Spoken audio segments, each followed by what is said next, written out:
살균제 냄새가 코끝을 찌르는 서울의 한 대형 병원 장례식장. 민호가 세상을 떠난 지 꼬박 3일이 지났다. 남편의 영정사진 앞에서 넋을 잃고 앉아있던 지수는 이제야 간신히 몸을 일으켰다. 텅 빈 눈동자, 며칠 밤을 꼬박 세워 실핏줄이 터진 눈, 그리고 남편의 유품이 담긴 낡은 가방 하나. 그것이 지수가 가진 전부였다. 장례를 마치고 돌아오는 길, 경기도 외곽의 한적한 언덕 위에 자리 잡은 붉은 벽돌집이 눈에 들어왔다. 그곳은 지수와 민호가 7년 전 결혼하며 정성을 다해 일궈온 그들만의 작은 천국이었다. 마당에 심은 라일락 나무가 바람에 흔들리고 있었고 멀리서 보는 집은 평온하기만 했다. 하지만 지수가 현관문 앞에 섰을 때 무언가 이질적인 공기가 그녀의 피부를 스쳤다. 덜덜 떨리는 손으로 가방에서 열쇠 뭉치를 꺼냈다. 익숙한 무게감, 손때 묻은 가죽 키홀더. 지수는 습관처럼 열쇠를 구멍에 밀어넣으려 했다. 그런데 손끝에 닿는 감촉이 달랐다. 원래 있어야 할 번호 키 위에 번쩍이는 최신식 도어록이 더 씌워져 있었다. 지수는 자신의 눈을 의심했다. 번호를 눌러보았지만 날카로운 경고음만이 정적을 깼다. 비빅, 비빅. 차가운 기계음이 지수의 가슴을 후벼 팠다. 내가 집을 비운 그 짧은 시간에 대체 누가? 설마 하는 불길한 예감이 척추를 타고 흘러내렸다. 지수는 미친 듯이 문을 두드렸다. 민호 씨, 아니, 어머니, 거기 계세요? 저 지수예요. 문 좀 열어주세요. 하지만 안에서는 아무런 대답이 없었다. 한참을 문에 매달려 울부짖던 지수는 담장 너머 거실 창문을 바라보았다. 안개 낀 창 너머로 사람의 그림자가 어른거렸다. 시어머니 박 여사와 시누이 소희였다. 그들은 마치 이 집의 정당한 주인이라도 된 양 거실 소파에 앉아 차를 마시고 있었다. 지수의 눈에 가장 먼저 들어온 것은 거실의 풍경이었다. 자신이 고심해서 고른 북유럽풍 가구들이 거칠게 구석으로 밀려나 있었고 그 자리에는 박 여사가 평소 좋아하던 촌스러운 자개장과 요란한 장식품들이 들어차 있었다. 마치 지수의 존재 자체를 지워버리겠다는 듯 집안의 공기는 이미 다른 사람의 색깔로 변해 있었다. 지수가 담벼락을 붙잡고 소리쳤다. 어머니, 이게 대체 무슨 일이에요? 도어록은 왜 바꾸신 거예요? 문 좀 열어주세요. 제발요. 그제야 거실 문이 천천히 열리며 시누이 소희가 밖으로 걸어 나왔다. 그런데 소희가 입고 있는 옷을 본 지수는 숨이 멎는 것 같았다. 그것은 작년 결혼기념일에 민호가 큰맘 먹고 사준 베이지색 캐시미어 코트였다. 지수가 아까워서 단 한 번밖에 입지 못했던 남편의 마지막 사랑이 담긴 유품이나 다름없는 옷이었다. 소희는 그 옷을 걸친 채 거만하게 계단 위에 서서 지수를 내려다보았다. 어머, 올케 왔어? 아니, 이제 올케도 아니지. 남남인데 뭐라고 불러야 하나? 소희의 입술 사이로 흘러나온 말은 얼음장보다 차가웠다. 곧이어 박 여사가 거실에서 나오며 팔짱을 끼고 섰다. 그녀의 눈에는 아들을 잃은 슬픔 따위는 보이지 않았다. 오직 서늘한 탐욕과 도끼만이 서려 있었다. 지수야, 너도 참 눈치가 없구나. 우리 민호가 죽었으면 이제 너랑 우리 집안은 끝난 거 아니니? 이 집은 우리 민호 명의로 된 재산이다. 민호가 자식 하나 없이 떠났으니 당연히 부모인 내가 상속받는 게 법적으로 맞지 않겠니? 내 집 도어록을 내가 바꾸겠다는데 이가 무슨 상관이야? 지수는 머리를 둔기로 맞은 것 같았다. 어머니, 어떻게 그런 말씀을 하세요? 이 집은 민호 씨랑 제가 밤낮으로 일해서 마련한 곳이에요. 민호 씨 장례식 끝난 지 오늘로 며칠이나 됐다고 저한테 이러실 수가 있어요? 박 여사는 코웃음을 쳤다. 밤낮으로 일했다고? 웃기지 마라. 네가 우리 민호 등골 빼먹으며 호혜호식한 거 모를 줄 알아? 너같이 백수처럼 집에서 살림만 하던 애가 무슨 돈이 있었다고 그래? 법대로 하면 넌 이제 이 집이랑 아무 상관없는 사람이야. 짐은 대충 싸서 저기 마당에 내놓았으니 그거 들고 내 친정으로 가든지 길바닥에 나앉든지 알아서 해라. 소희가 박 여사의 말끝을 가로채며 거들었다. 언니, 아니 아주머니, 괜히 여기서 소란 피우지 말고 조용히 가세요. 요즘 세상이 어떤 세상인데 남의 집 대문 앞에서 이래요. 경찰 부르기 전에 빨리 사라지라고요. 소희는 지수의 코트 주머니에 손을 찔러 넣으며 비릿한 웃음을 지었다. 지수는 담장을 붙잡은 손에 힘을 주었다. 손톱이 벽돌 사이를 파고들어 피가 배어나왔지만 통증조차 느껴지지 않았다. 배신감과 모멸감이 파도처럼 밀려왔다. 남편의 시신이 채 식기도 전에 그들은 하이에나처럼 달려들어 지수의 보금자리를 뜯어먹고 있었다. 지수가 소중히 가꾸던 정원의 꽃들은 이미 박 여사의 발길질에 짓밟혀 뭉개져 있었고 민호와 함께 찍은 사진 액자들은 쓰레기 봉투에 담겨 마당 구석에 던져져 있었다. 지수는 차가운 빗방울이 어깨를 적시는 것을 느끼며 허공을 바라보았다. 안개가 자욱하게 깔린 언덕 위.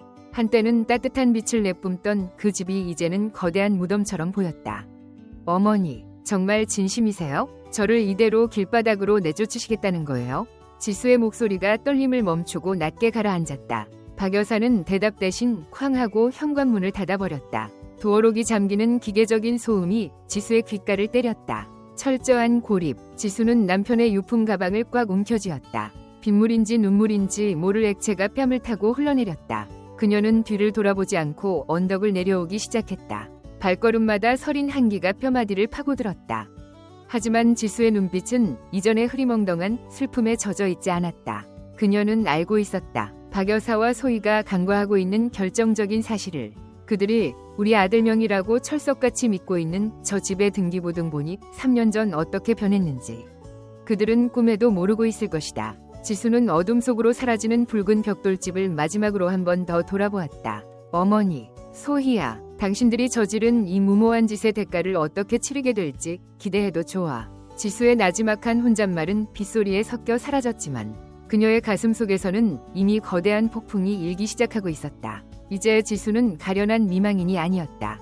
빼앗긴 모든 것을 되찾고 죽은 남편의 명예를 지키기 위해 검은 안개 속으로 걸어 들어가는 사냥꾼이었다. 재미나이 다노이.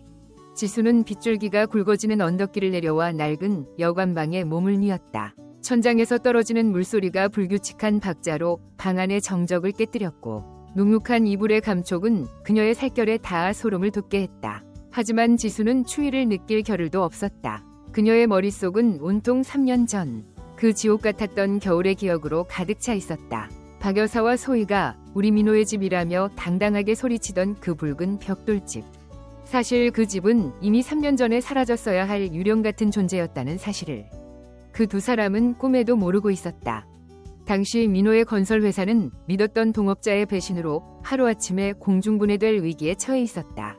10억 원이라는 어마어마한 빚더미가 민호의 어깨를 짓눌렀고 은행에서는 독촉장이 매일같이 날아들었다. 건장하던 민호의 얼굴은 흑빛으로 변해갔고 그는 매일 밤 술에 취해 거실 바닥에서 울음을 터뜨렸다. 지수야, 미안해. 우리가 어떻게 세운 집인데 이 집까지 넘어가게 생겼어. 민호의 절망 섞인 목소리가 지금도 귓가에 쟁쟁했다. 그때 지수는 시어머니인 박 여사에게 전화를 걸었다. 단돈 1,000만 원이라도 좋으니 아들을 살리는 셈치고 조금만 도와달라고 애원했다. 하지만 박 여사의 반응은 차가웠다. 어머, 지수야, 우리도 요즘 형편이 말이 아니다. 소희가 이번에 가게를 내느라 가진 돈을 다 썼거든. 민호 일은 안타깝지만 우리까지 길바닥에 나앉을 수는 없지 않니? 박 여사는 그렇게 말하며 전화를 끊어버렸다. 그날 이후 박 여사와 소희는 민호의 연락조차 받지 않았다. 아들이 죽어가는 줄 알면서도 자신들의 안위만을 위해 철저히 외면했던 것이다. 지수는 그들의 배신감을 가슴 깊이 새기며 입술을 깨물었다. 그리고 결단을 내렸다. 그녀는 친정 부모님이 돌아가시며 남겨주신 경기도의 땅을 처분하기로 했다. 그것은 지수의 노후를 위해 남겨진 유일한 생명줄이었고 부모님의 마지막 유산이었다. 땅을 판 돈 12억 원이 지수의 통장에 꽂히던 날 그녀는 곧장 은행으로 달려갔다. 민호의 빚 10억 원을 한꺼번에 상환하고 남은 2억 원은 민호의 재기 자금으로 내놓았다. 하지만 지수는 민호의 무너진 자존심을 걱정했다. 남자가 아내의 돈으로 빚을 갚았다는 사실을 알게 되면 그가 영영 일어서지 못할까봐 두려웠다. 그래서 지수는 은행과 법무사를 찾아가 비밀스러운 거래를 제안했다. 남편 몰래 진행하고 싶습니다. 빚은 제가 갚지만 이 집의 명의는 제 이름으로 변경해주세요. 민호는 그저 기적적으로 대출 연장이 된 줄로만 알고 지수의 손을 붙잡고 울었다. 그는 나중에야 지수가 자신을 위해 희생했다는 사실을 알고 오열하며 서류에 사인했다. 지수야, 이 집은 이제 내 거야. 죽을 때까지 네가 이 집의 주인이야. 그렇게 3년이라는 시간이 흘렀다. 민호의 사업이 조금씩 자리를 잡아가자 어디선가 소식을 들은 박 여사와 소희가 슬그머니 나타났다. 그들은 민호가 다시 돈을 벌기 시작했다는 사실을 귀신같이 알아차리고는 예전의 냉대함은 온데간데 없이 다정한 가족인 척 굴었다. 아유, 우리 아들 고생 많았다. 이제 내 처가 호강할 일만 남았네. 박 여사는 동네 사람들에게 민호가 제 손으로 다시 일어섰다며 자랑하고 다녔다. 그리고 지수를 향해서는 너는 우리 민호 잘 만난 줄 알아라. 집에서 놀고 먹으면서 이런 좋은 집에서 사는 게 다 우리 아들 덕분 아니니? 라며 대놓고 무시하기 시작했다. 지수는 그 모든 수모를 견뎠다. 어차피 집의 주인은 자신이었고 민호와의 평화를 위해 굳이 진실을 밝혀 분란을 만들고 싶지 않았다. 그녀는 스스로를 지워가며 그림자처럼 살았다. 박 여사와 소희가 민호의 카드를 긁어대며 명품 가방을 사고 해외여행을 다닐 때도 지수는 가계부를 적으며 한 푼이라도 아끼려 했었다.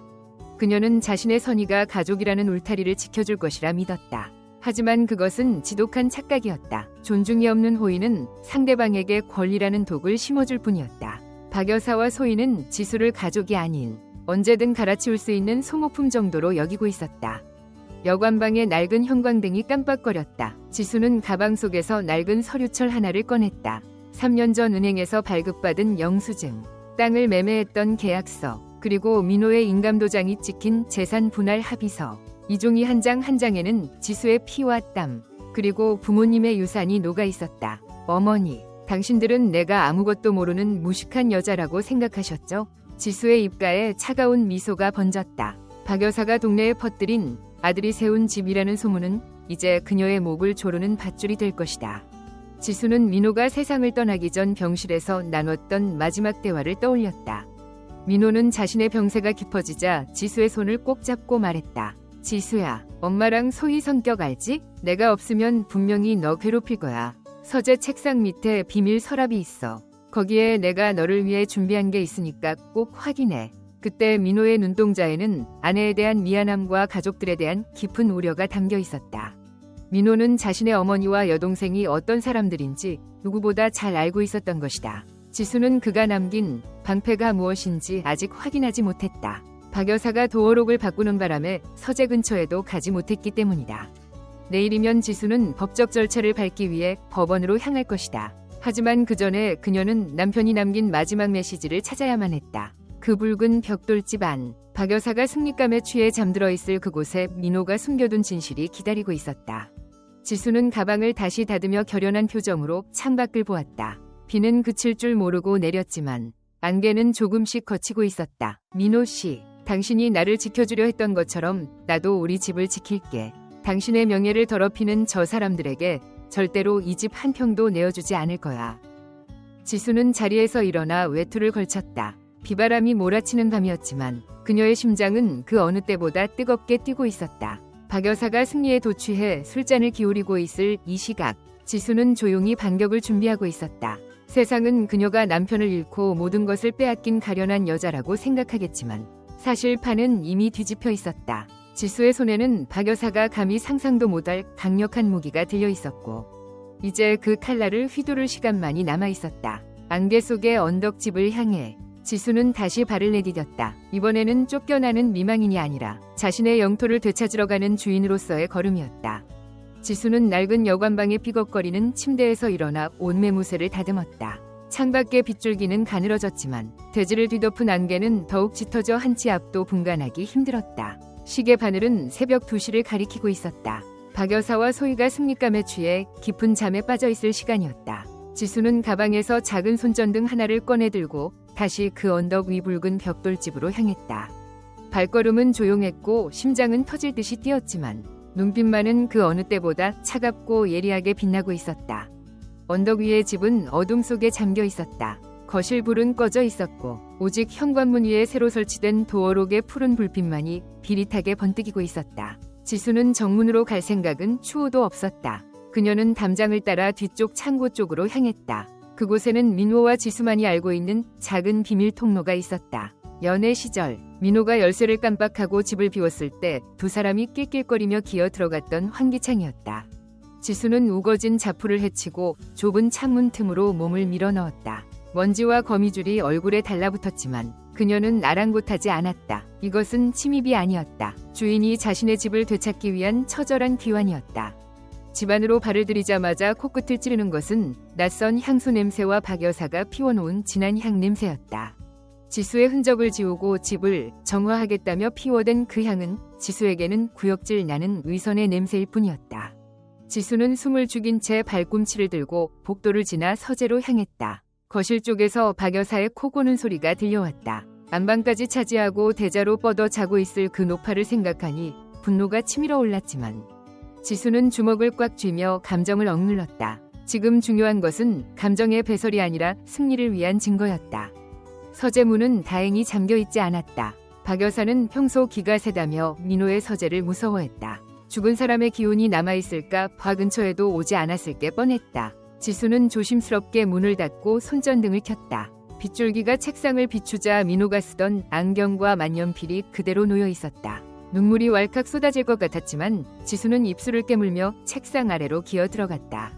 민호가 말했던 비밀 서랍. 그녀는 손끝으로 책상 상판 아래의 이음새를 훑어 내려갔다. 그러다 손가락 끝에 툭 걸리는 작은 돌기를 발견했다. 그것을 강하게 누르자 딸깍 하는 소리와 함께 얇은 나무판이 미끄러지듯 열렸다. 그 안에는 먼지 하나 앉지 않은 빨간 봉투 하나가 놓여 있었다. 지수는 떨리는 손으로 봉투를 꺼냈다. 봉투를 여는 순간 가장 먼저 눈에 들어온 것은 선명한 붉은색 직인이 찍힌 공증 서류였다. 부부 재산 약정서. 민호가 투병 생활을 시작하며 자신의 죽음을 예감했을 때 이미 법무사를 불러 작성해둔 서류였다. 서류에는 이 집이 지수의 특유 재산임을 재확인하고 민호 사후에 발생할 수 있는 모든 상속 분쟁에서 지수의 권리를 최우선으로 한다는 내용이 법적으로 완벽하게 기재되어 있었다. 그 서류 뒤에는 민호가 마지막 힘을 다해 쓴 편지가 동봉되어 있었다. 삐뚤삐뚤한 글씨체였지만 한자 한자에 담긴 진심은 서리발처럼 날카로웠다. 지수야, 미안해. 내 어머니와 소희가 너에게 어떤 상처를 줄지 너무 잘 알아서 잠이 오질 않아. 그분들은 평생 탐욕에 눈이 멀어 너의 희생을 당연하게 여겼지. 하지만 이 집만큼은 네가 나를 살리기 위해 부모님 유산까지 팔아가며 지켜낸 이 집만큼은 절대로 뺏기게 두지 않을 거야. 이 서류들이 너의 방패가 되어줄 거야. 착하게만 살지 마. 지수야, 너 자신을 지키는 게 나를 지키는 거야. 지수는 편지를 가슴에 품고 소리 없이 오열했다. 민호는 알고 있었다. 자신을 낳아준 어머니가 얼마나 잔인한 사람인지. 하나뿐인 여동생이 얼마나 영악한지 말이다. 그는 죽어가는 순간에도 홀로 남겨질 아내를 위해 치밀하게 전쟁을 준비해두었던 것이다. 지수는 눈물을 닦고 편지를 가슴 안쪽에 깊숙이 넣었다. 그리고 서재 한 구석에 있는 소형 금고로 시선을 돌렸다. 박 여사와 소희가 몇 번이나 열어보려다 실패했을 그 금고 안에는 지수가 3년 동안 차곡차곡 모아온 또 다른 증거들이 들어있었다. 그것은 바로 박 여사와 소희가 민호의 돈을 어떻게 탕진했는지 보여주는 카드 명세서와 사치품 구입 목록. 그리고 민호가 가장 힘들었을 때 그들이 절연을 선언하며 보냈던 모욕적인 메시지들의 캡처본이었다. 지수는 그 모든 자료를 챙겨 가방에 넣었다. 이제 무기는 완벽했다. 법적인 소유권, 남편의 마지막 유언, 그리고 그들의 추악한 본성을 증명할 기록들까지. 지수는 들어올 때와 마찬가지로 고요하게 집을 빠져나왔다. 다시 마당으로 나온 지수는 멀리 보이는 안개 낀 산맥을 바라보았다. 새벽 공기는 차가웠지만 속은 시원했다. 박 여사는 내일 아침에도 이 집이 자신의 것이라 믿으며 호령할 것이다. 소희는 지수의 코트를 입고 거울 앞에서 웃고 있겠지. 하지만 그들이 누리는 그 평화는 오늘 밤이 마지막이었다. 지수는 손에 쥐어진 빨간 봉투의 온기를 느끼며 나지막이 읊조렸다. 민호 씨, 고마워. 당신이 준 이 방패로 내일부터 내가 보여줄게. 진짜 주인이 돌아왔을 때 도둑들이 어떤 최후를 맞이하는지. 안개는 여전히 짙었지만 지수의 발걸음은 더 이상 방황하지 않았다. 그녀는 곧장 변호사 친구인 혜진에게 전화를 걸었다. 혜진아, 찾았어. 민호 씨가 남긴 거 전부 다. 내일 아침 바로 시작하자. 단 한 평도, 단 한 푼도 남겨주지 않을 거야. 전화를 끊은 지수는 언덕 아래로 내려가는 길에 마주친 길고양이에게 살짝 미소를 지어 보였다. 차가운 새벽이 지나면 태양은 어김없이 뜰 것이고 그 빛 아래에서 박 여사와 소희의 거짓은 안개처럼 덧없이 사라질 것이다. 지수의 복수는 이제 막 서막을 올렸고 그 무대는 지수의 피와 땀으로 세워진 바로 저 붉은 벽돌집이 될 것이었다. 아침 햇살이 안개를 뚫고 언덕 위 붉은 벽돌집의 거울 같은 창문에 부딪혀 산산조각 났다.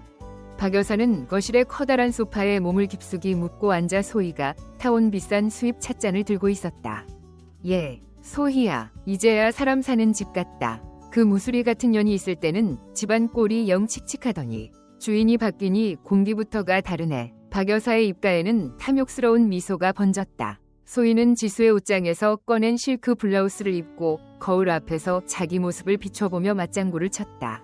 엄마, 내 말이 그 말이야. 오빠가 벌어다준 돈으로 호해호식하면서 생색은 혼자 다 내더니 이제야 제자리를 찾은 거지. 이 집 팔면 강남의 작은 아파트 하나는 충분히 사겠지. 그들의 헛된 꿈이 거실 가득 울려 퍼질 때 정적을 깨는 날카로운 초인종 소리가 들려왔다. 박 여사는 미간을 찌푸리며 소희를 쳐다봤다. 누구냐? 아침부터? 설마 그 지수년이 다시 기어들어온 건 아니겠지? 소희가 투덜거리며 인터폰을 확인하더니 얼굴색이 변했다. 엄마, 경찰이야. 정복 입은 사람들이랑 양복 입은 여자들이 서 있어. 박 여사는 당황했지만 이내 옷매무새를 가다듬으며 당당하게 현관문을 열었다. 무슨 일이셔? 남의 귀한 집에 아침부터 경찰까지 대동하고. 하지만 문 앞에 서 있는 사람은 경찰만이 아니었다. 단정한 정장 차림에 서류 가방을 든 지수의 친구이자 변호사인 혜진. 그리고 그 뒤에는 어제보다 훨씬 더 차갑고 단단해진 눈빛의 지수가 서 있었다. 박 여사는 지수를 보자마자 삿대질을 하며 고함을 쳤다. 내 인연, 여기가 어디라고 다시 발을 들여? 경찰 양반들, 이 여자가 우리 아들 집을 가로채려고 생떼를 쓰는 그 여자요. 당장 끌어내 주시오.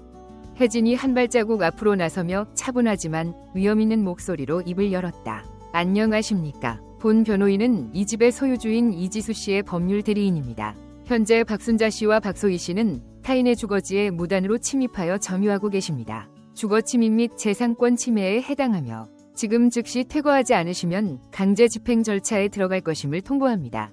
박 여사는 코웃음을 쳤다. 뭐라? 변호인? 야, 이 여편네야. 이 집은 우리 아들 민호 이름으로 된 집이야. 내 자식이 죽었는데 왜 내가 나가야 해? 네가 아무리 가짜 서류를 가져와도 하늘이 알고 땅이 안다. 소희도 옆에서 거들었다. 언니, 아니 아주머니, 작당 모의를 해도 정도껏 해야지. 우리 오빠가 아파서 정신없을 때 무슨 약을 먹여서 서류를 꾸몄는지 우리가 모를 줄 알아. 우린 이미 법원에 오빠가 의사무능력 상태였다고 탄원서 제출했어. 지수는 떨리는 숨을 내뱉으며 가슴 안쪽에서 빨간 봉투를 꺼냈다. 그리고 그 안에 든 서류들을 박 여사의 눈앞에 펼쳐 보였다. 어머니, 아니 박순자 씨, 당신들이 말하는 그 의사무능력이라는 거짓말. 이 서류 앞에서도 할 수 있는지 보시죠.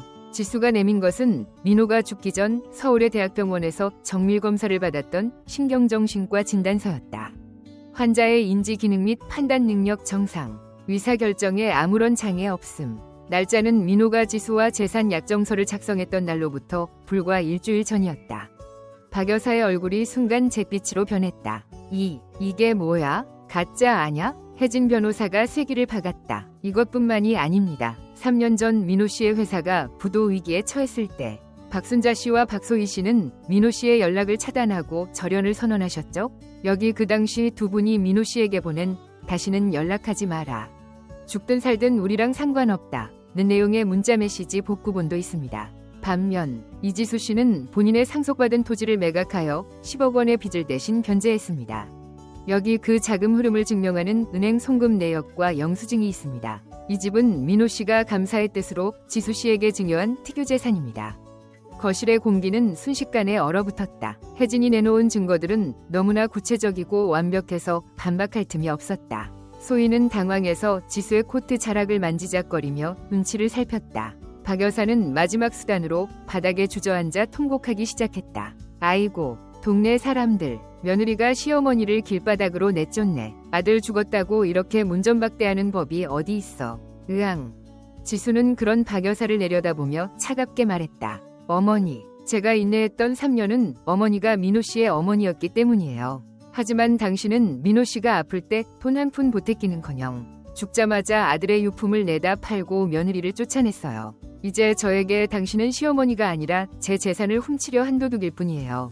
당장 그 집에서 나오세요. 안 그러면 3년 동안 당신들이 민호 씨 카드로 긁어댄 사치품 대금까지 전액 횡령으로 고소하겠습니다.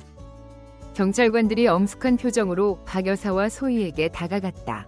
부인, 서류상 소유권이 명확합니다. 계속 거부하시면 공무집행 방해로 연행될 수 있습니다. 지금 즉시 짐을 싸서 나오십시오. 소희는 겁에 질려 박 여사의 팔을 잡아 끌었다. 엄마, 일단 나가자. 저 여자 진짜 미쳤나 봐. 다 준비해놨어. 박 여사는 도끼 어린 눈으로 지수를 노려보며 일어섰다. 그래, 어디 두고 보자. 내년이 얼마나 잘 사나 내 똑똑히 지켜볼 테다. 천벌을 받을 거다. 지수는 대답하지 않았다. 그저 그들이 구질구질하게 챙겨 나오는 보따리들을 무표정하게 바라볼 뿐이었다. 소희는 지수의 옷을 입은 채 도망치려 했지만 혜진 변호사가 가로막았다. 박소희 씨, 그 코트는 이지수 씨의 개인 소유물입니다. 지금 당장 벗어놓고 가십시오. 절도죄를 추가하고 싶지 않다면요. 소희는 얼굴이 홍당무가 되어 사람들 보는 앞에서 코트를 벗어던졌다. 그들이 대문을 나가는 순간 지수는 현관문으로 다가가 번호키를 다시 눌렀다. 그리고 미리 준비해둔 자신의 지문을 인식시켰다. 띠링, 경쾌한 소리와 함께 문이 열렸다. 이제 이 집에서 나가는 사람은 지수가 아니라 그들이었다. 박 여사와 소희가 언덕 아래로 비참하게 내려가는 뒷모습을 보며 지수는 길게 한숨을 내쉬었다. 승리감보다는 허망함이 컸지만 적어도 이제 민호와의 추억을 지킬 수 있다는 사실에 가슴 한구석이 따뜻해졌다. 지수는 서재로 들어가 민호의 책상을 손으로 쓸어내렸다. 민호 씨, 들었지? 이제 아무도 우리 집을 건드리지 못해. 내가 약속했잖아. 안개가 완전히 거친 언덕 위 집은 이제야 본래의 평온한 빛을 되찾는 듯했다. 지수는 창문을 활짝 열어 박 여사가 피워놓은 가식적인 향냄새를 날려보냈다. 그리고 민호가 남겨준 빨간 봉투를 책상 위에 소중히 올려두었다. 이것은 단순한 종이가 아니었다. 불의에 맞선 용기였고 진실의 기록이었으며 사랑하는 사람을 지키기 위한 최후의 성벽이었다. 지수는 이제 더 이상 울지 않기로 결심했다. 그녀의 눈앞에는 이제 지켜야 할 집과 바로 잡아야 할 정의, 그리고 민호와 약속한 새로운 미래가 기다리고 있었다. 박 여사는 언덕 위 붉은 벽돌집에서 쫓겨난 후에도 분노를 사귀지 못했다. 그녀와 소희는 인근의 낡은 여관방에 짐을 풀고는 밤새도록 지수를 저주했다. 세상에 이런 법이 어디 있니? 금쪽 같은 내 아들 집을 그 여우 같은 년이 낼름 집어삼키다니. 박 여사는 가슴을 쥐어뜯으며 울부짖었다. 소희 역시 지수가 강제로 벗기게 한 코트 생각에 이를 갈았다. 엄마, 이대로 당할 수는 없어. 요즘 세상은 목소리 큰 사람이 이기는 거 몰라?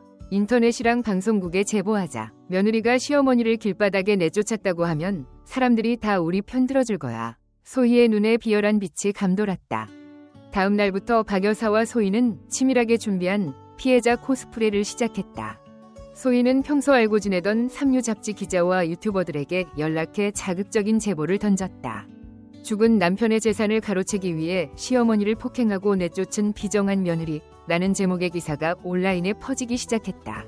박 여사는 일부러 가장 낡은 옷을 입고 머리를 헝클어뜨린 채 동네 어귀에 앉아 지나가는 사람들을 붙잡고 통곡했다. 아이고, 우리 아들 불쌍해서 어떡해. 마누라 잘 못 얻어서 죽어서도 편히 못 쉬고 이 어미는 집도 절도 없이 떠돌게 생겼네. 마을 사람들은 처음에는 지수의 사정을 알고 있었기에 냉담했지만 박 여사의 끈질긴 연기와 소희가 퍼뜨린 조작된 녹취록 등에 조금씩 흔들리기 시작했다. 인터넷 커뮤니티에는 지수의 이름과 얼굴이 담긴 게시물이 올라왔고 사람의 탈을 쓰고 어떻게 저럴 수 있느냐는 비난의 댓글이 쇄도했다. 지수의 집 앞에는 모르는 사람들이 찾아와 계란을 던지거나 입에 담지 못할 욕설을 퍼붓기도 했다. 지수는 다시 한번 세상의 차가운 시선 앞에 홀로 서게 되었다. 하지만 지수는 당황하지 않았다. 그녀는 이미 박 여사와 소희가 이런 식으로 나올 것임을 예상하고 있었다. 혜진 변호사는 지수에게 걱정스러운 목소리로 전화를 걸었다. 지수야, 지금 여론이 너무 안 좋아. 대응 기사를 내거나 반박문을 올려야 할 것 같다. 지수는 창밖의 안개를 바라보며 차분하게 대답했다. 아니, 혜진아, 지금은 그들이 스스로 무덤을 파괴해내버려 둬야 해. 거짓은 더 큰 거짓을 낳기 마련이거든. 우리는 결정적인 순간에 진실을 터뜨릴 거야. 지수는 조용히 사람을 고용해 박 여사와 소희의 뒤를 쫓게 했다. 그들이 겉으로는 불쌍한 척하며 동정을 구걸하고 있었지만 실제로는 밤마다 고깃집에서 술판을 벌이며 지수에게서 뜯어낼 합의금 계산에 열을 올리고 있다는 사실을 포착했다. 특히 소희가 민호의 유품인 명품 시계와 금반지들을 전당포에 팔아치우는 장면이 담긴 블랙박스 영상과 영수증을 확보했다. 그것은 아들의 죽음을 슬퍼하는 어머니라고는 도저히 믿기 힘든 잔인한 배신 행위였다.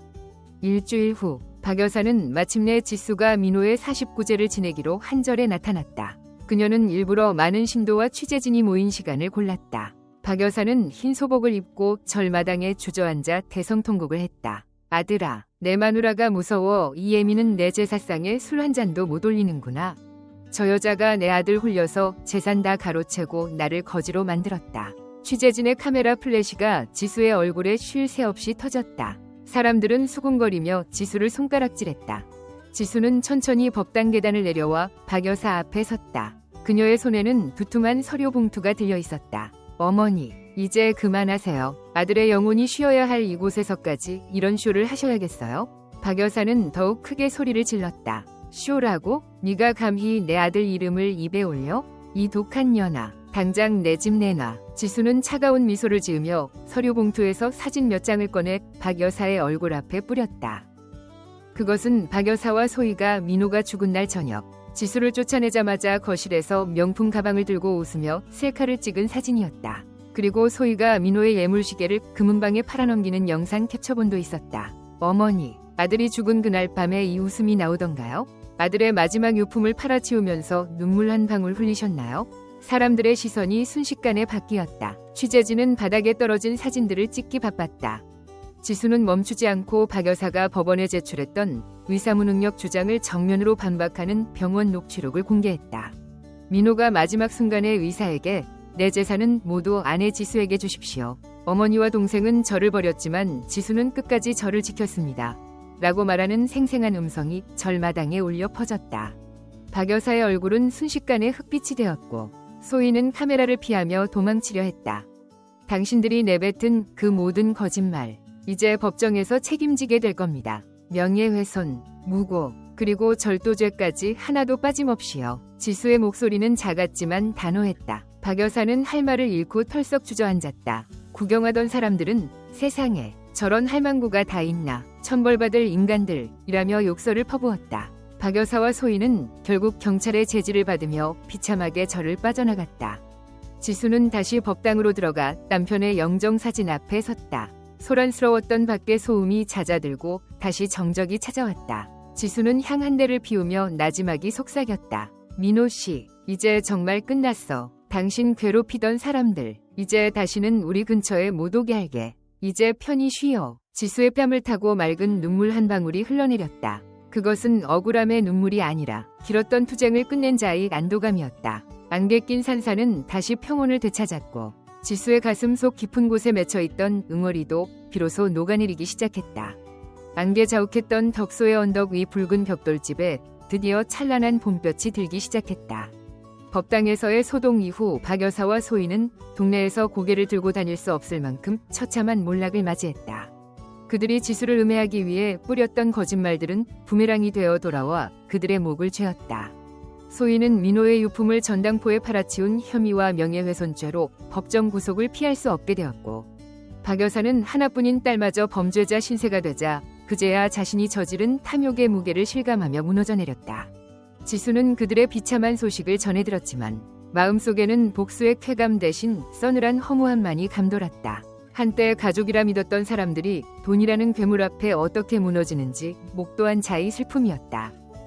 지수는 가장 먼저 집안을 대대적으로 정리하기 시작했다. 박 여사가 들여놓았던 요란하고 탐욕스러운 자개장들을 모두 내놓고 벽지부터 가구까지 민호와 처음 이 집에 들어왔을 때 그 단정하고 따뜻한 색감으로 되돌렸다. 거실 한복판에는 민호가 생전에 아끼던 낡은 원목 테이블을 다시 들여놓았다. 그리고 마당 구석구석을 짓밟고 있던 자풀들을 뽑아내고 그 자리에 민호가 유난히 좋아했던 하얀 국화와 안개꽃을 심었다. 꽃들이 하나둘 고개를 내밀 때쯤 지수는 비로소 이 집이 다시 자신의 숨결로 채워지고 있음을 느꼈다. 이제 이 집은 누군가와 싸워 이겨서 얻어낸 전리품이 아니라 남편과의 소중한 추억을 간직한 안식처이자 지수의 새로운 삶이 시작될 성지가 되었다. 민호의 49제가 끝난 어느 오후 지수는 서재 책상에 앉아 민호가 남긴 빨간 봉투 속의 편지를 다시 꺼내 읽었다. 착하게만 살지 마. 지수야. 너 자신을 지키는 게 나를 지키는 거야. 그 구절에 손가락을 멈춘 지수는 창밖으로 시선을 던졌다. 저 멀리 언덕 아래에서 한 노파가 힘겨운 발걸음으로 올라오고 있었다. 초라한 옷차림에 헝클어진 머리. 한때 기세등등했던 박 여사였다. 그녀는 소희의 변호사 비용을 대기 위해 남은 재산마저 탕진하고 이제는 오갈 데 없는 처지가 되어 다시 이 집을 찾은 것이었다. 지수는 대문을 열고 마당으로 나갔다. 박 여사는 지수를 보자마자 예전처럼 소리를 지르는 대신 바닥에 덥석 무릎을 꿇고 지수의 바짓가랑이를 붙잡았다. 지수야, 내가 잘못했다. 내가 미쳤었나 보다. 소희 전현 감옥 가게 생겼는데 애미가 되어서 어떻게 가만히 있니? 제발 고소 좀 취하해주고 나 이 집 뒷방이라도 좋으니 머물게만 해다오. 내 아들 집 아니냐? 응? 박 여사의 목소리는 갈라져 있었고 눈물은 가식적이지 않은 절박함으로 가득했다. 지수는 조용히 박 여사를 내려다보았다. 예전 같으면 마음이 약해져 그녀를 일으켜 세웠겠지만 지금의 지수는 달랐다. 지수는 차분하게 박 여사의 손을 뿌리쳤다. 어머니, 아니 박순자 씨, 이 집은 민호 씨 집이 아니라 제 집입니다. 당신이 아들이 아플 때 내팽개쳤던 바로 그 순간에 당신은 어머니로서의 권리도 이 집에 발을 들일 자격도 스스로 버리신 거예요. 용서는 제가 하는 게 아니라 민호 씨가 하는 거겠죠. 하지만 저는 당신을 제 삶에 다시 들일 생각이 전혀 없습니다. 지수는 가방에서 봉투 하나를 꺼내 박 여사 앞에 놓았다. 이건 민호 씨가 투병 중에 혹시 몰라 저 몰래 따로 떼어놓았던 당신의 최소한의 생활비예요. 민호 씨는 당신이 이럴 줄 알면서도 끝까지 아들로서의 도리를 하려 했더군요. 이 돈을 가지고 고향으로 내려가세요. 소희 씨 문제는 법대로 진행될 겁니다. 이게 제가 당신에게 베푸는 마지막 자비이자 민호 씨가 당신에게 보내는 마지막 작별 인사입니다. 박 여사는 봉투를 쥐고 멍하니 지수를 바라보았다. 아들은 죽어서도 자신을 걱정했지만 자신은 아들이 죽자마자 며느리를 쫓아낼 궁리만 했다는 사실이 그제야 비수처럼 그녀의 심장을 찔렀다. 박 여사는 오열하며 언덕을 내려갔고 지수는 그 뒷모습을 보며 비로소 마음속에 무거운 짐을 내려놓았다. 몇 달 후 지수의 집은 안개꽃 스튜디오라는 이름의 작은 인테리어 상담소로 변모했다. 지수는 자신의 경험을 살려 홀로 된 여성들이나 부당한 재산 분쟁에 휘말린 이들을 위해 무료 법률 자문 연결과 공간 컨설팅을 시작했다. 그녀는 이제 더 이상 누군가의 아내나 며느리로 정의되지 않았다. 자신의 이름 이지수로 당당히 서서 타인의 아픔을 어루만지는 강인한 여성이 되었다.